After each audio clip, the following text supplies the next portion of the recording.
Hi, I'm Ryan. And Zoe.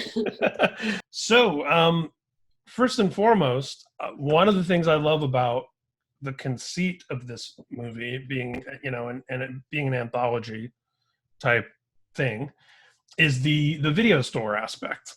Mhm. And, that's obviously a forgotten relic, lost in time. Well, Um, sadly, it wasn't until I live in Austin, uh-huh, and the place where they shot Rad Chad, like that video store was like an Austin classic, Vulcan Video that has uh-huh. shut down in 2020. And there's another video store that I grew up going to. It's like blocks from my childhood home called I Love Video that I still like. This year I went to before the pandemic, and the pandemic just claimed that too. So you're uh, right, but only very recently, and I'm still mourning the loss. yeah, it frustrates me to see the nostalgia that people have for Blockbuster because it's like, well, that was like the Starbucks that got rid of all the independent coffee shops. You know what Yeah, I mean? I yeah, mean, fair enough. it was great for people in very remote areas that didn't have a mom and pop video store, maybe, but Mhm. I definitely have much more of a true affinity for those mom and pop places. I grew up in Indiana, and so it was like every corner there was some wacky video store that didn't necessarily have everything fully stocked, but had, it's like record stores too. People that are like, oh, I miss Tower Records. It's like, do you? Like those Well, weren't, the chains weren't necessarily cool. I can absolutely relate to, I miss the experience of going into a room and seeing tons of video covers and getting to choose like from physical Right. media. I totally understand that when somebody says like RIP Blockbuster, Of Blockbuster was great. course. Um, but once you have the experience of going to, in my case, a Vulcan or an I Love Video, Yeah. then it kind of blows Blockbuster out of the water. But I have good memories of Blockbuster too. I remember being like 7 and my parents going out and being like, "You can choose anything you want from Blockbuster." Sure, yeah, Yeah. And it was, much like any kind of big box retail, it was nice to know that they wouldn't be out of things. yeah, Or that, totally, totally. yeah, and that they had, all this, loaded up point of purchase candy and everything right there at the register. And yeah, Yeah, yeah. it had its, I remember some first dates that involved going to Blockbuster and picking out a movie. Yeah, yeah. Rite of passage. So how did this come to your attention? And how did I you get to be involved in this? it's not a super thrilling story, but I just auditioned for it. I had never met Aaron Koontz before, even though he's semi based in Austin. I'm not sure where the pandemic has sort of put Yeah. everyone. Um, but I am too, and I went and did an audition where he was. Have you've seen the movie? Yeah. Yeah. Okay. He all of the like 6 sort of stereotypical characters that were in Horror Hypothesis. He brought in one of each of those people into every audition so that you'd have people to kind of play off of. And I Mm-hmm. think, I don't know if anyone in my group ended up being who was actually chosen in the final thing, but the fact that he was running those auditions in such a comfortable way, and like him and Cam, who they both work for Paper Street Pictures or are Paper Street Pictures, Mm-hmm. um, they just had such a sense of humor about like the way that they were running the audition, the way that they talked about themselves and the project, and it was so clear that it was such a labor of love. And I immediately vibed with that of like, you guys seem like cool, down to earth, honest people who just like are real like true fans of horror, and I was very game from that point on. Yeah, and what's interesting too about Horror Hypothesis relative to the other stories is I might be mistaken, but it seems like it had the biggest cast of all the different stories. Hmm. I'm like Um, thinking back through the segments. I've only gotten to see it once. Um, I'm and thinking it about like One Time in the Woods, how that's like a half a dozen people maybe. Uh, maybe 6, and we total. were maybe like 10. Yeah. So not by a lot, but yeah, probably so.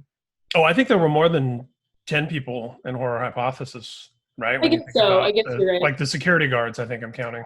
That's true. Who are The great. All poor, great, poor, poor great security actors. guards. Yeah.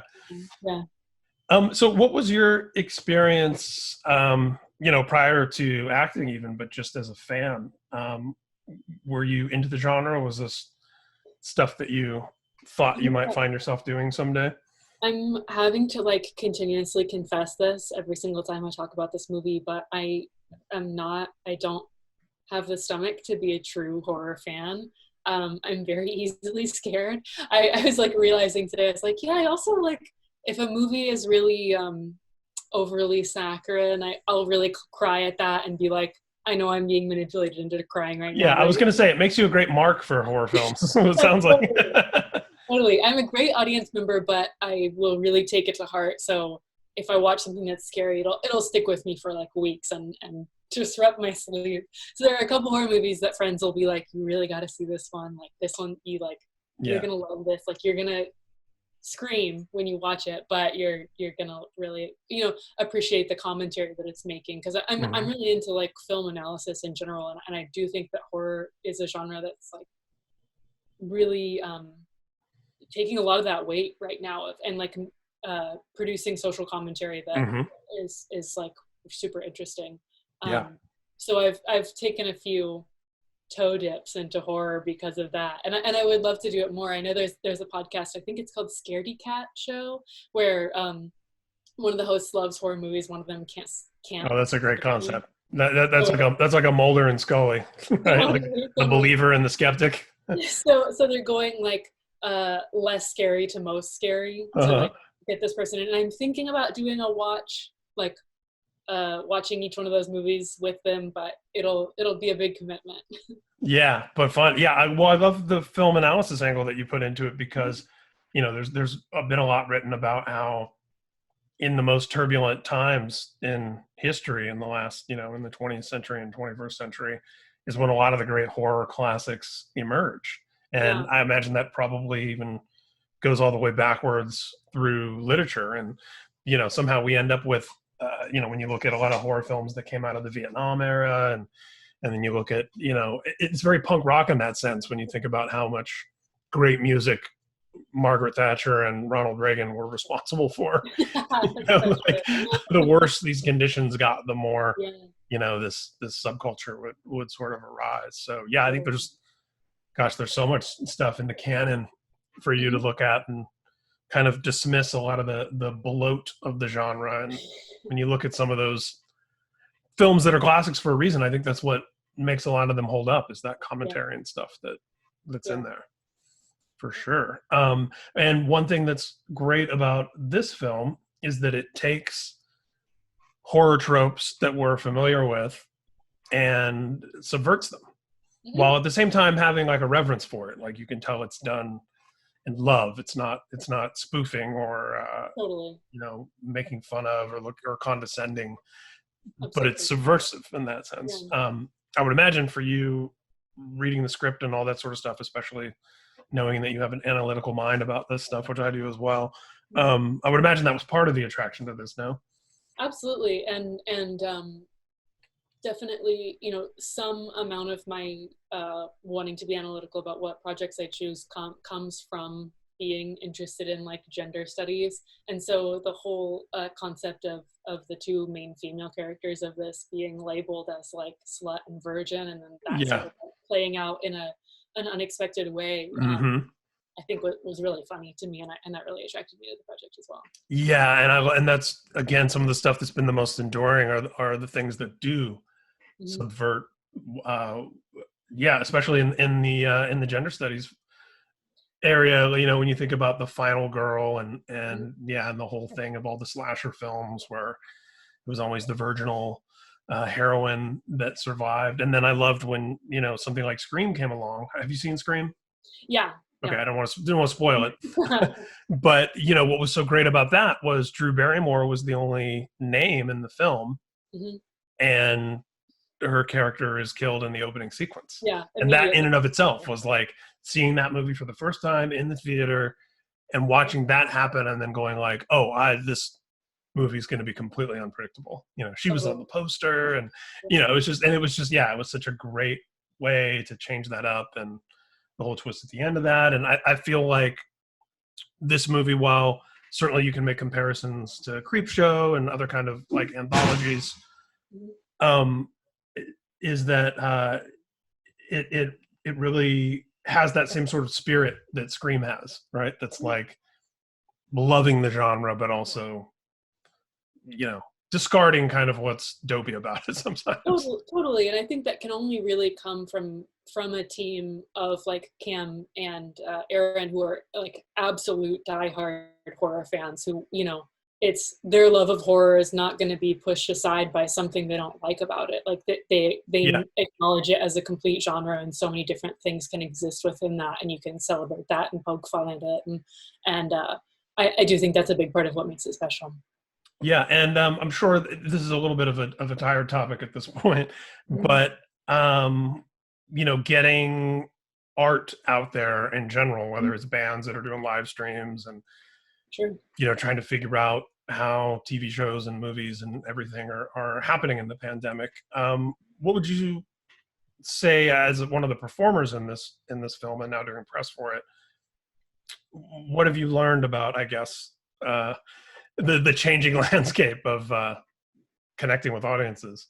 Honestly, as someone who is somewhat perhaps introverted, even though that's like a little bit of a silly term, getting to talk to people while I'm in my house is really like, and I know I think better when I'm like pacing around sort of like an insane person. So getting to do, instead of like sitting in one place and having to like look very perfect and make sure your skirt like in the right spot, getting to kind of wildly gesticulate and holler at people over the phone is kind of nice.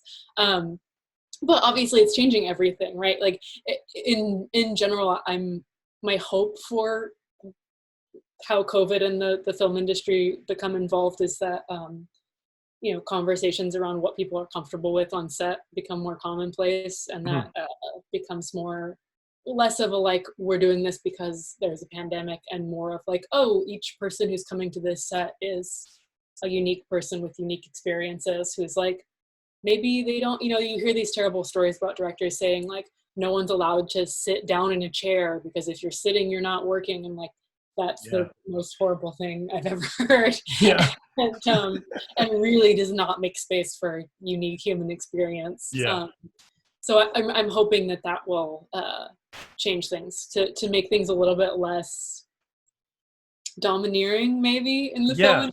I feel like I've gotten really lucky to work with people like Aaron who really value like individual people bringing their own experiences into on set, but it's not the standard, Yeah, and I love that's a great point, and I love how it is dissolving a lot of pre-established barriers and things like that. Like you said, like the fact that we're not doing this interview in the Four Seasons in a room that's very like produced, and coming in for 4 minutes at a time and you answering the same 4 questions. It's nice. It does give me some optimism that when things readjust to some kind of normalcy, that we'll all have learned. Obviously we're talking kind of inside baseball about this, but generally, more broadly speaking, even that a lot of things will change the way they do things because we've learned some new skills because we had to adapt. Absolutely. The amount of my friends whose workplaces told them you absolutely can't work from home, even if your kid is sick, even if all of this stuff, and then like all of a sudden in the span of a week it's totally fine. I'm thankful that happened. Obviously COVID as a whole would rather not have that happen, but we're having a very much glass half full conversation, acknowledging that it is quite empty on the other side. So, and this is again a question that's colored by the context of the pandemic, but what else are you working on? What do you have coming up? So not a lot. I live in Austin, Texas, so our film community is smaller than if I lived in LA, and I know that there are some sets that are kind of back to business, but I know that the next thing that I was going to work on has been pushed, and for the most part I'm just like hanging out, making soup, knitting sweaters. That's what I'm up to. So it hasn't been so terrible, but I'm very excited to be back on a set. Yeah, I can only imagine. And I mean, you have, as you noted, you've worked with so many great directors already. And let me ask you this: making soup, are you also making music? What else are you doing that's I creative while you're at home? am not making music. Are you referencing something that you read online? Perhaps not. I if this is being published somewhere and someone doesn't know, I was in a teen band from when I was like maybe 14 or 15 to 18, and it was the best way to be a high schooler, to like, you know, go to high school during the day and then be like, sorry, math teacher, I'm going on tour tomorrow. Yeah. And like, that was, without that, high school would have been the most boring thing in the world. So that plus movies, that has been great. But when our band broke up tragically our senior year of high school, and my high school heart, like I always say that was like the worst heartbreak of my That was your big high school breakup romance. Absolutely, that was the big high school breakup. And honestly, like since then, I haven't really played that much music. It was so much about spending time with my friends and like making communal music that when it was like, I'm gonna bust out on my own and play music, is like, it doesn't have exactly the same appeal. But I recently moved in with my boyfriend and brought, you know, I was moving old stuff from my parents' house over, and he was like, how do you have 8 instruments? Like, do you even play? And I was like, oh yeah, we have things to talk about. Welcome to this chapter. Exactly, yeah. Yeah. Yeah, and you know, and I could have just been asking because you're in Austin. Sure, absolutely. That'd be a fair question. And I think I didn't totally understand that until I left Austin. I moved to Baltimore to go to college. And then right. You're like, wait, and not everybody doesn't like do all this bohemian stuff? Yeah. Fans? I'm confused. Yeah. The college recruiter who I worked with to get me to Baltimore was great, but he really sold me on like, Baltimore is just like Austin for music. Like it's absolutely the same thing. And I was like, cool, that sounds awesome. And then I got there and I was like, good marketing, friend. And somebody else was like, you should see this show called The Wire. It's not quite like Austin. Baltimore was great, but I wouldn't necessarily say that the live. One of my best friends grew up in Baltimore, so I feel like I can make fun of it a little because he does. Sure. Yeah, and I think of Austin in terms of creativity and music and film, and not just because of South by Southwest and all that, but mainly because the friends that I had in high school and at college age that were part of like music and film subculture, you know, the nerds, the outcasts at our little corner of the lunch table, everyone migrated off either to, you know, I ended up eventually in LA, and a lot of my friends I grew up with are in Portland or in Austin, or, you know, it's like there were these little enclaves where it's like, well, yeah, that's where you go if you're into like music or theater, movies, or literature, or, you know.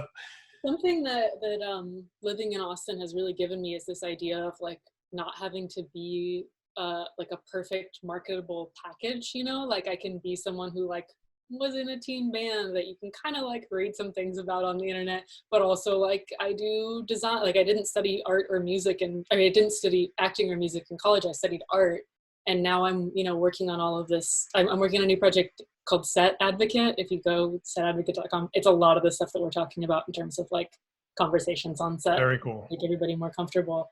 And sometimes when I talk to people, they're like, that's too many things for this conversation. Like I don't know what the like article, the headline is going to be, but I talk to people from Austin or people like you who like understand that ethos of like, well, I'm just a human. It's all part of it.